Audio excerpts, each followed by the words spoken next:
আমরা আজকে কোথায় যাব উস্তাদ? আজকে যাব হচ্ছে জাফলং। আচ্ছা। জাফলং গিয়ে আমাদের প্রথম কাজ হচ্ছে খাসিয়াপল্লিতে ঘোরা। হ্যাঁ, যদি খাসিয়াপল্লিতে ঢুকতে পারি, ওইখানে দাঁড়ান।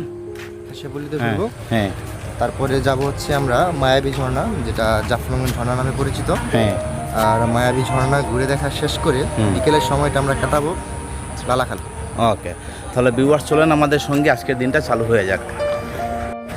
এই আমাদের অপু চাচা এসে গেছেন, আমরা এখন রওনা দিয়ে দেব জাফলংয়ের উদ্দেশ্যে।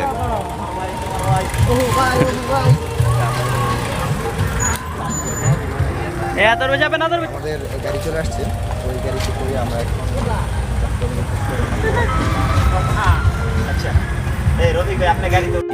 নেন।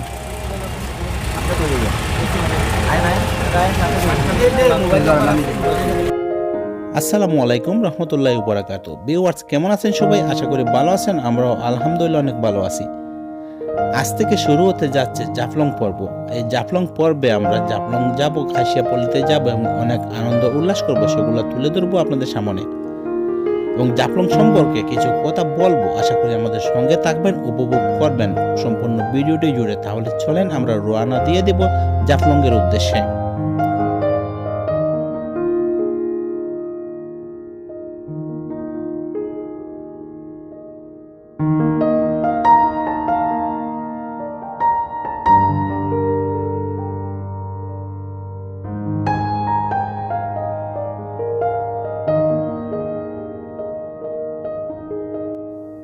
আমরা যে সময়টি জাফলং গিয়েছিলাম সেই সময়টি ছিল শুকনো সময়। তারপরেও জাফলং আমাদেরকে যতটুকু সৌন্দর্য উপহার দিয়েছে সেগুলো দেখে আমরা মুগ্ধ হয়েছিলাম। কিন্তু জাফলংয়ের কিছু নিয়ম কানুন পাল্টে গিয়েছে। এই নিয়ম কানুন ধীরে ধীরে এভাবে পাল্টাতে থাকলে পর্যটকদের অনেক হয়রানির শিকার হতে হবে।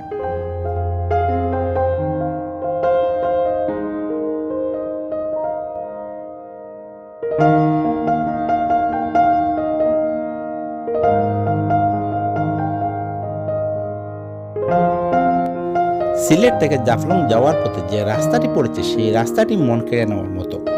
আশেপাশের দৃশ্যগুলো এবং এই রাস্তার যে কটি ব্রিজ পড়েছে সেগুলি দেখে মন একদম গলে যাওয়ার মতো। সেই ব্রিজগুলি দেখতে অনেক সুন্দর এবং আশেপাশের নদী নালা খাল যেগুলো আছে, পাহাড়, সেগুলো দেখে তো মন মুগ্ধ হওয়ারই কথা।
বাংলাদেশের অন্যতম একটি স্থান হচ্ছে জাফলং। এই জাফলংয়ের পর্যটকদের অনেক সময় অনেক হয়রানির শিকার হতে হয়, অনেক সিন্ডিকেটের পাল্লায় পড়তে হয়। তাই যারাই জাফলং আসবেন না কেন চেষ্টা করবেন নিজেকে ভালোভাবে সেফটি দিয়ে এবং আশেপাশে যেসব সিন্ডিকেটের পাল্লায় যাতে না পড়েন সেভাবে চলাফেরা করতে। সবচেয়ে বড় কথা হচ্ছে দিন দিন যে রুলগুলো চালু হচ্ছে জাফলংয়ে সেটা কিন্তু অনেক কষ্টদায়ক। মানুষ দেশপ্রেম এবং দেশকে ভালোবাসতে, দেশের আশেপাশে সব কিছু দেখার জন্য মানুষ অনেক দূর দূরান্ত থেকে ছুটে আসেন। কিন্তু যে জায়গাতে মানুষ চলে যান আনন্দ করতে, উল্লাস করতে, সেই সব জায়গাতে যদি সিন্ডিকেটের পাল্লায় পড়তো তাহলে এর চাইতে লজ্জাজনক বিষয় আর কিছু হতে পারে না।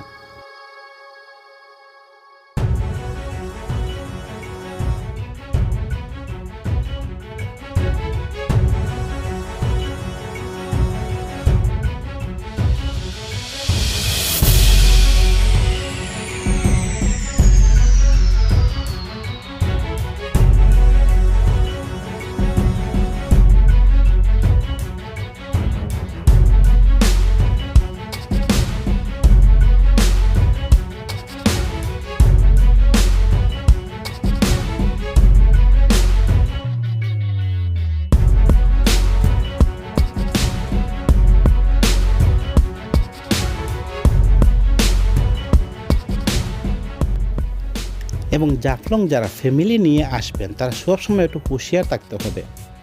ওইখানে অনেক মানুষ আছে ফটো তোলার জন্য তৈরি হয়ে থাকে, নানানভাবে মানুষকে হয়রানি করে একটা ফটো উঠিয়ে আপনাকে একদম দবদবে সাদা বানিয়ে ওইটাকে এডিট করে অনেকগুলো ফিল্টার লাগিয়ে দেখবেন আপনাকে মুগ্ধ করে নেবে। কিন্তু এর ভিতরে অনেকগুলো ফটো আছে সেসব ক্যামেরাতে বন্দি হয়ে থাকে, যেগুলো আপনার অজান্তে তুলে ফেলেছে ওরা।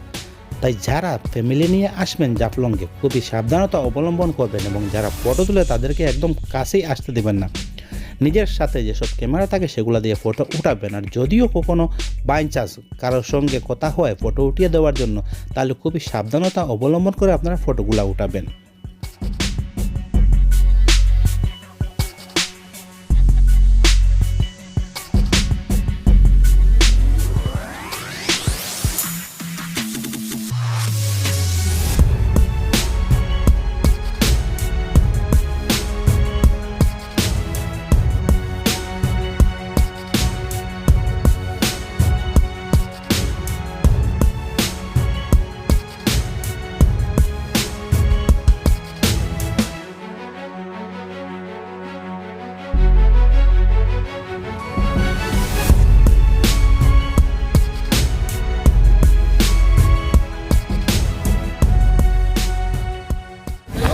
ভিউয়ার্স, ওই যে সামনে পড়ছে ওইটা হচ্ছে ডাউকি, মেঘালয় ডাউকি। তো এখানে তো যাওয়া যাবে না, তবে এরকম হচ্ছে যে হাত দিয়ে ধরে ফেলবো, কিন্তু হাত দিয়েও এটা ধরা যাবে না।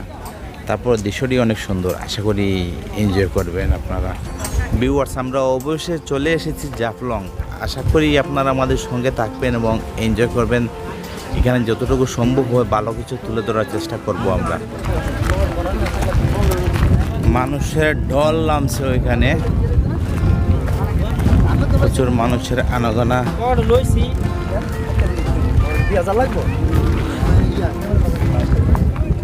আমরা কথা বলতে বলতে অবশেষে জাফলং এসে পৌঁছে গিয়েছি এবং সেই সময়টি ছিল খুবই সকালবেলা। আশেপাশের সৌন্দর্যগুলো অনেক মুগ্ধ করে দিয়েছিল আমাদেরকে, কিন্তু সবচেয়ে বড় কষ্টদায়ক কথা হচ্ছে যখন আমরা নিচে নেমে গিয়েছিলাম তখন আমরা অনেকটা অবাক হয়ে গিয়েছিলাম।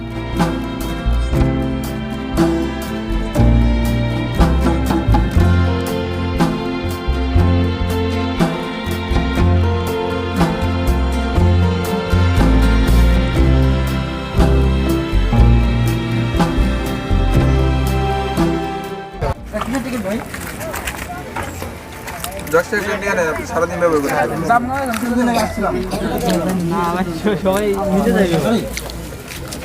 না, এখান থেকে 10 টাকা করে টিকিট নিতে হবে পুরা দিনের জন্য। আপনি পুরা দিনে ঘুরেন ওইখানে ভিতরে, তবে টিকিট নিতে হবে 10 টাকা দিয়ে, প্রতিজন প্রতি 10 টাকা। একজনের কাছে রাখলেন, 3 জন ভিতরে আসছেন, তো আমরা টিকিট কিনে ফেলছি, এখন আমরা ভিতরে প্রবেশ করলাম এবং আমরা ব্লগিংও শুরু করে দিলাম। এখান থেকে শুরু হয়ে গেল। তবে হ্যাঁ, আগের টিকিট ছিল না, বর্তমানে টিকিটের একটা রুল চালু হয়ে গেছে। এখানে যারা আসবেন টিকিট কিনবেন আপনাদের ভালোর জন্য। আর যদি নিচে যাওয়ার পরে আপনারা টিকিট দেখাইতে না পারেন, যদি কোনো চেকিংয়ে পড়েন, তাহলে আবার নতুন করে আবার টিকিট কিনতে হবে।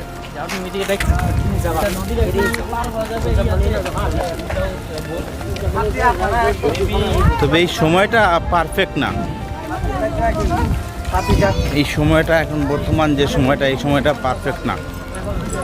এই দেখেন সব কিছু শুকিয়ে আছে, আসলে পানির কোনো ইয়ে নাই নিচে, এটাই। আমরা যখন সিঁড়ি বেয়ে নিচে নামতেছিলাম তখন আমাদের বুকের ভিতরে দরপর করতেছিল, কারণ যেটা আমরা দেখতে গেছিলাম কিন্তু সেটা আমরা দেখতে পাইনি, এবং যেটা দেখতে পেয়েছি সেটার জন্য আমরা একদম প্রস্তুত ছিলাম না, কারণ সেই সময়টি শুকনো ছিল, তাই এত আনন্দ উল্লাস করতে পারি নাই আমরা।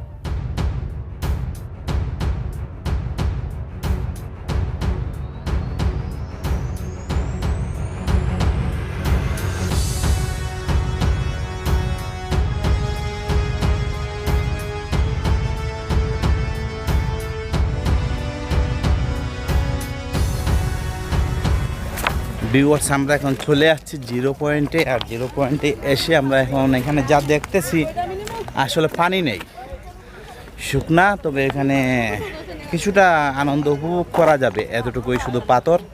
এখানে পাথরের রাজ্য যেটা, এটাই হচ্ছে সেই জিরো পয়েন্টের পাথরের রাজ্য। সঙ্গে থাকেন এবং আশা করি পুরোটা ভিডিও এনজয় করবেন এবং চলেন আপনাদেরকে না পাইলে এনে গোসল করে যান।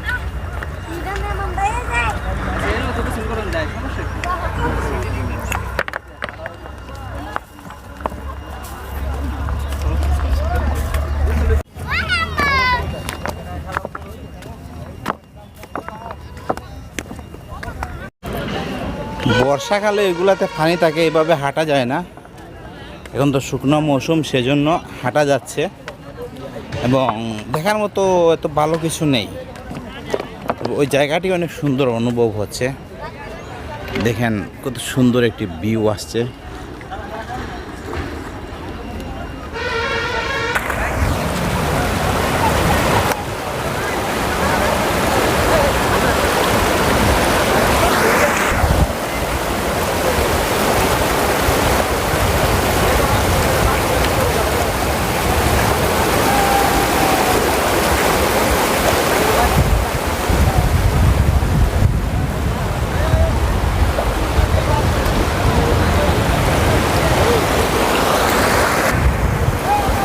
ভিউয়ার্স, আমরা এখন জাফলং জিরো পয়েন্টে আছি। আর এই জিরো পয়েন্ট থেকে আমরা এখন যাব খাসিয়াপল্লিতে এবং মায়াবী ঝর্ণা দেখবো। একটু খাসিয়াপল্লিতে যাব এবং খাসিয়াদের জীবনযাপন কীরকম সেটা তুলে ধরার চেষ্টা করব। আর খাসিয়াদের একটা জমিদার আছে, সেই জমিদারের সঙ্গে আমরা কথা বলবো, সেই বাড়িটি দেখানোর চেষ্টা করব। সুপারি বাগান এবং পান বাগান সেগুলো দেখানোর চেষ্টা করবো। এগুলো দেখতে হলে কী করতে হবে, আমাদের সঙ্গে ভিডিওটি জুড়ে থাকতে হবে। তাহলে চলেন এখন আমরা আপনাদেরকে নিয়ে যাব খাসিয়াপল্লিতে। আর এখানে আসলে নৌকা আছে, নৌকা দিয়ে ছোট্ট একটু নদী, এটা পার হতে হবে। তবে পানি কম। এই যে আমাদের টিম মেম্বাররা ওইখানে দাঁড়িয়ে এনজয় করতেছেন, ডিসাইড করতেছেন কি করবেন তারা। কি করবেন আপনারা এখন? আচ্ছা ঠিক আছে, তাহলে চলেন।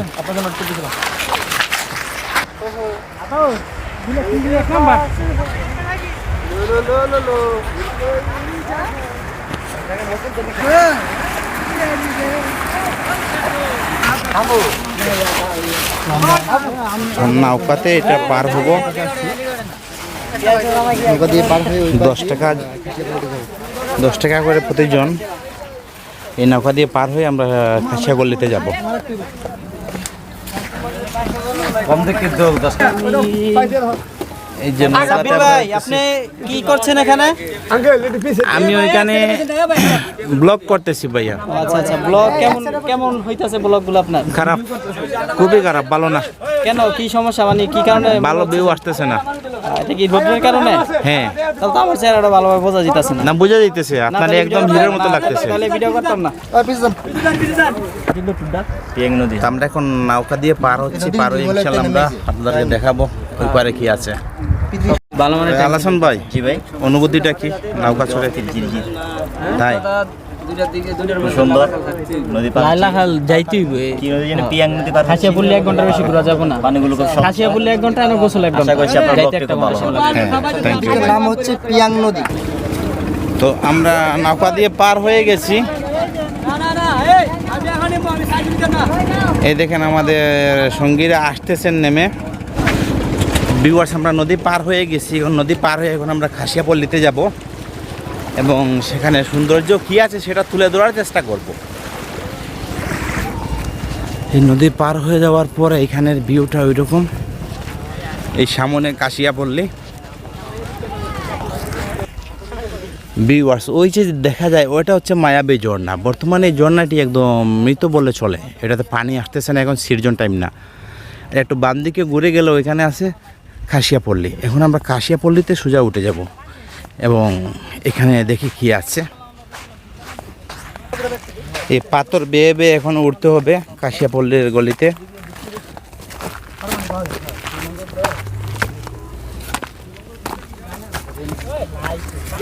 জি ভাই, হ্যাঁ ভাই, আমি তুলে আনলাম, ঠিক আছে? হ্যাঁ থ্যাংক ইউ ভাই।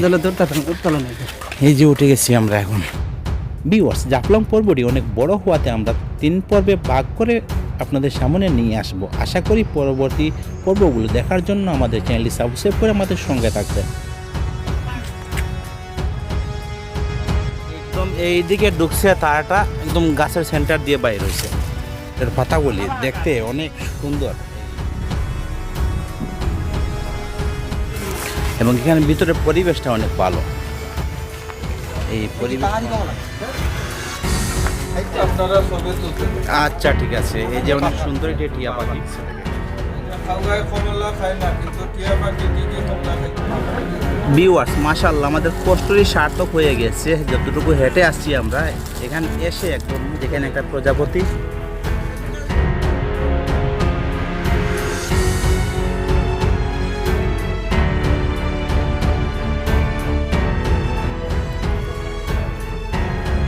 ভিউয়ার্স চা বাগানের ভিতর দিয়ে হাঁটতে এত ভালো লাগতেছে। এই পান গাছগুলো লাগানো হয়েছে সুপারি গাছ।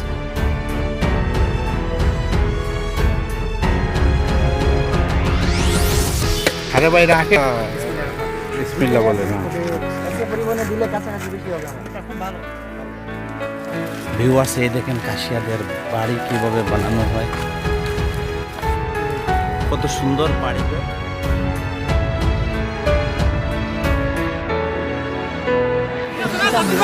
হ্যাঁ এক মজাদার অনেক ঠান্ডা, খুবই ভালো লাগছে।